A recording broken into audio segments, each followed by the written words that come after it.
Maharashtra ATS ने कुछ दिन पहले एक बड़ा ऑपरेशन किया था जिसमें लश्कर तैयबा के एक रिक्रूटर को गिरफ्तार किया था पुणे से। किस तरीके से महाराष्ट्र एटीएस ने इतने बड़े ऑपरेशन को अंजाम दिया है, जिसके तार अब कश्मीर से भी जुड़ते आ रहे हैं, वहां से भी अरेस्टिंग हुई है। इस पूरी जानकारी के लिए इस समय हमारे साथ Maharashtra ATS chief Vineet Agarwal sir हैं, उनसे बात करते हैं। सर, ये जो इतना बड़ा ऑपरेशन हुआ, जुनैद को गिरफ्तार किया, सर कितना बड़ा ऑपरेशन था और ये कितनी बड़ी कामयाबी है महाराष्ट्र एटीएस के लिए? देखिए, ये ऑपरेशन एक दूसरे तरह का था क्योंकि इसमें हमने सारा का सारा इनपुट टेक्निकल था और टेक्निकल इनपुट जो था उसमें जो सोशल मीडिया प्लेटफॉर्म्स हैं उनको हमने मॉनिटर किया हुआ था और वहीं से हमको लीड मिल रही थी। तो इसमें ह्यूमन इंटेलिजेंस इन्वॉल्व नहीं है, इसमें सारा का सारा टेक्निकल इंटेलिजेंस है। तो इसलिए मैं सोचता हूँ कि ये एक अच्छा केस है, एक नए तरीके का केस है। जो रिक्रूटमेंट वगैरह चल रहा है लोगों का या जो अटेम्प्ट चल रहा है रिक्रूट करने का, वहाँ तक हम पहुँच पा रहे हैं, ये हमारे लिए एक उपलब्धि है।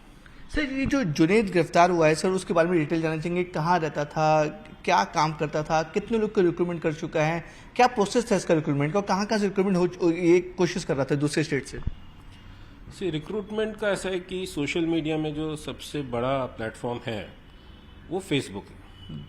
फेसबुक में एडवांटेज ये रहता है कि जो वॉल होती है आदमी की वो सबको नज़र आ रही है। उस वॉल पर वो कुछ भी पोस्ट कर सकता है और उसको देख के लोग अंदाज लगा लेते हैं और फ्रेंड रिक्वेस्ट भेजते हैं, फिर कॉमन फ्रेंड्स में नज़र आ जाते हैं। तो इस तरह से एक नेटवर्क सा बनता रहता है। तो इसका जो रिक्रूटमेंट था वो मेनली फेसबुक के थ्रू था।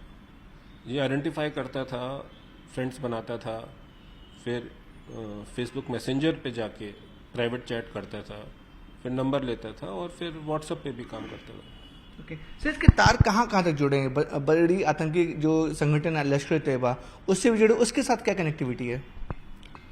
तो इसी तरह से ये लश्कर के लोगों ने इसको कांटेक्ट किया और फिर लश्कर के लोगों ने काम बताया, फिर ये लश्कर के लिए काम करने लगा। और जैसे अभी तो आपको पता होगा कि सब कुछ ऑनलाइन होता है। तो आज से करीब 1 साल पहले हम लोग सोचते थे कि ऑनलाइन रेडिकलाइजेशन हो रहा है, लेकिन अब उससे आगे बढ़ गए तो फिर ऑनलाइन रिक्रूटमेंट शुरू कर दिया और उसके बाद फिर ऑनलाइन ट्रेनिंग, फिर ऑनलाइन टास्किंग कि ये काम करो, ये काम करो। छोटे छोटे काम बताते हैं पहले कि कोरियर की तरह करो, यहाँ ये भेज दो, इसको पैकेट दे दो, टेस्ट करने के लिए कि कितना रिलायबल था। बैंक अकाउंट उनको मिल जाता है, वो पैसा भी ट्रांसफ़र कर देते हैं। तो इस तरह से इनका एक एफर्ट है जिसको हम आइडेंटिफाई हमने कर लिया है और इसमें जो भी लिंक्स हैं, जो लोग भी इन्वॉल्व हैं, उनके खिलाफ हम एक्शन लेंगे।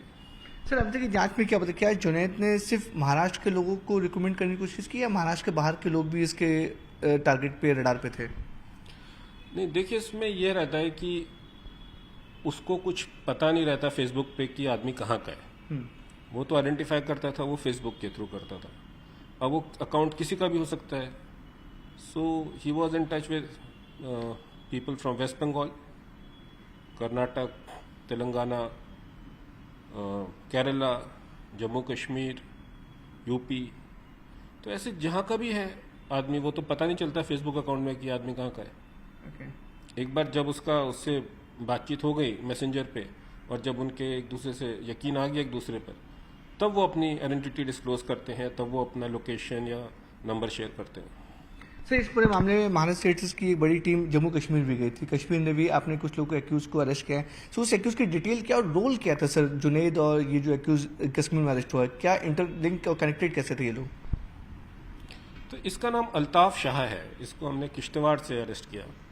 टीम तो हमारी लगभग 1 हफ्ते से गई हुई थी और हमारे पास सर्च वारंट्स भी थे और लोकल पुलिस की मदद हमने काफ़ी ली उसमें, और ये हमको मिला, हमने इसको अरेस्ट किया है। ट्रांजिट रिमांड पर लाए थे।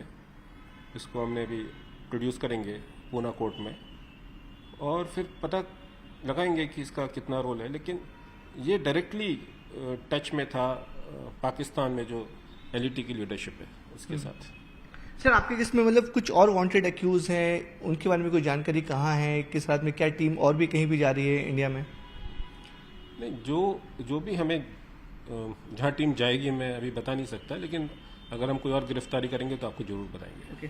सर आखिरी सवाल, जिस तरह से आपने बताया कि फेसबुक में लोग रेडिकलाइज करने की कोशिश कर रहे हैं, जो लोग फंसते चले आ रहे हैं, तो लेमैन को सिर्फ क्या मैसेज देना चाहेंगे कि ताकि जो ऐसी पोस्ट आए या कोई ऐसा बंदा जो एंटी सोशल हो आपको अप्रोच करता है, तो किस तरह से उसको आइडेंटिफाई करना है, किस तरह से बचा जा सकता है? देखिए, मेरा तो इसमें यही कहना है कि जो बच्चे हैं उनको भी ध्यान देना चाहिए, माँ बाप को भी ध्यान देना चाहिए। अगर उनका बच्चा बार बार फ़ोन बदल रहा है तो पूछना चाहिए कि भाई बार बार फ़ोन क्यों बदल रहा है। कोई नया मॉडल आ गया, फ़ोन बदल लिया, एक बार बदल लिया, 2 बार बदल लिया, ठीक है। अब 10 फ़ोन है, 15 सिम कार्ड क्यों बदले, फेसबुक अकाउंट 5-5, 7-7 फेसबुक अकाउंट क्यों है, तो उनको देखना चाहिए, बच्चे पर नज़र रखनी चाहिए। उसका नमाज पढ़ने का तरीका बदल गया तो हमने तो कुछ और सिखाया था, ये कहाँ से सीख लिया। वेशभूषा कुछ और हो गई, कल तक तो जीन्स टी शर्ट पहनता था, आज कुछ दूसरे तरह के कपड़े पहनता है, बाल का, मूछ का, दाढ़ी का सब फर्क हो गया। फिर ये भी बताते हैं लोग कि नहीं ये दुआ पढ़ो, ऐसे करो, ये देखो।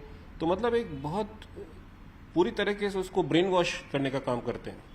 और जब भी कोई आपको ऐसी बात बताता है, या माँ बाप को भी ध्यान देना चाहिए कि इधर से बचना चाहिए। और इस तरह से जो ये लोग हैं, इनका तो काम है यूज़ करना, इस्तेमाल करना, तो इस्तेमाल नहीं होना चाहिए और छोटी छोटी बातों पे ध्यान देना चाहिए।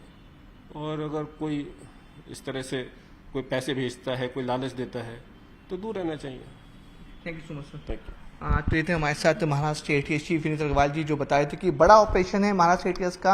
अब तक इस पूरे मामले में 2 लोगों को गिरफ्तार किया जा चुका है। आगे का ये ऑपरेशन और भी कंटिन्यू हो और आने वाले दिनों में इस मामले में महाराष्ट्र एटीएस और भी गिरफ्तारी कर सकती है। मुंबई से कैमरामैन दिग्विजय के साथ विवेक गुप्ता, न्यूज़ 18 इंडिया।